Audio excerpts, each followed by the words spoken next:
Welcome everyone, I am Seth Task and welcome back to Real Estate Matters.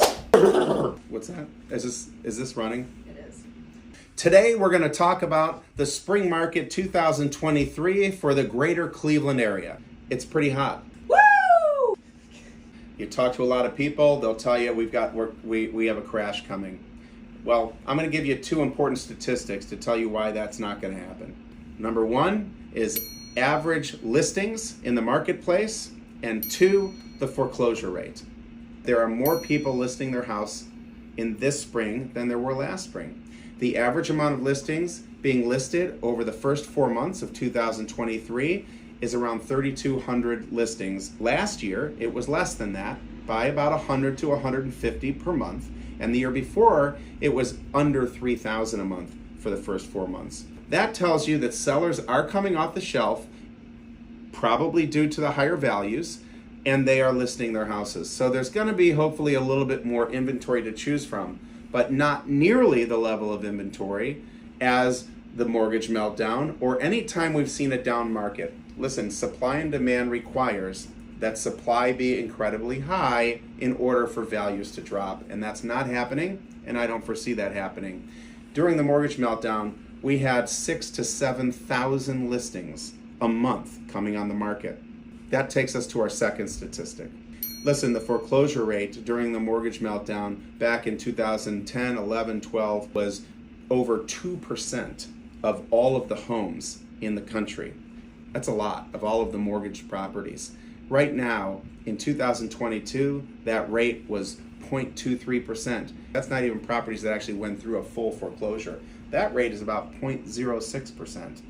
So let's get down to the brass tacks of what this means for buyers and sellers in the spring market of 2023. Number one, for sellers.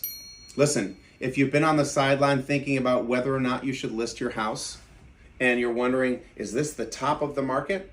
I'm going to tell you this. It's not the top of the market. I personally feel that the market is going to continue to churn. The amount of people, the amount of demand of people who want to buy houses, the millennial generation is a massively huge generation. They are in the middle of their first time home buying years right now, and I think that they're going to continue to buy. And we don't have the inventory nearly to say that the market is going to slow to a halt or even go backwards. That might be other markets. If you're listening to news stories from California or other markets, that's not Cleveland. Cleveland rock! One major reason that sellers have decided not to list their properties over the last few years is because they don't know where they're going to go. If you want to know exactly how much money you're going to go into a new purchase with, then sell the house, plan to rent somewhere, and decide where you want to go perhaps next year.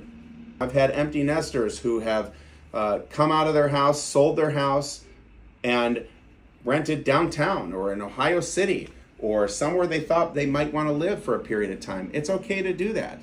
Now I'm going to talk to you buyers. Here's what I'm going to tell you. It may take you more than one or two houses, more than one and two offers to get a house. We still are seeing that today. There are still very strong negotiations going on. So you definitely want to talk to your real estate agent and get some great advice about how to approach your negotiation. Never one to say take away inspections. That's never anything that we're going to recommend. It is happening, absolutely. Historically, honestly, 6% is not a bad interest rate. I know you millennials out there have never seen interest rates in the sixes, but I bought my first house at 8 1/8, and I was dancing in my living room. I would tell you to expect this as the new normal. You're going to see 6 to 7% interest rates around probably for the foreseeable future. I love Scotch. Scotch.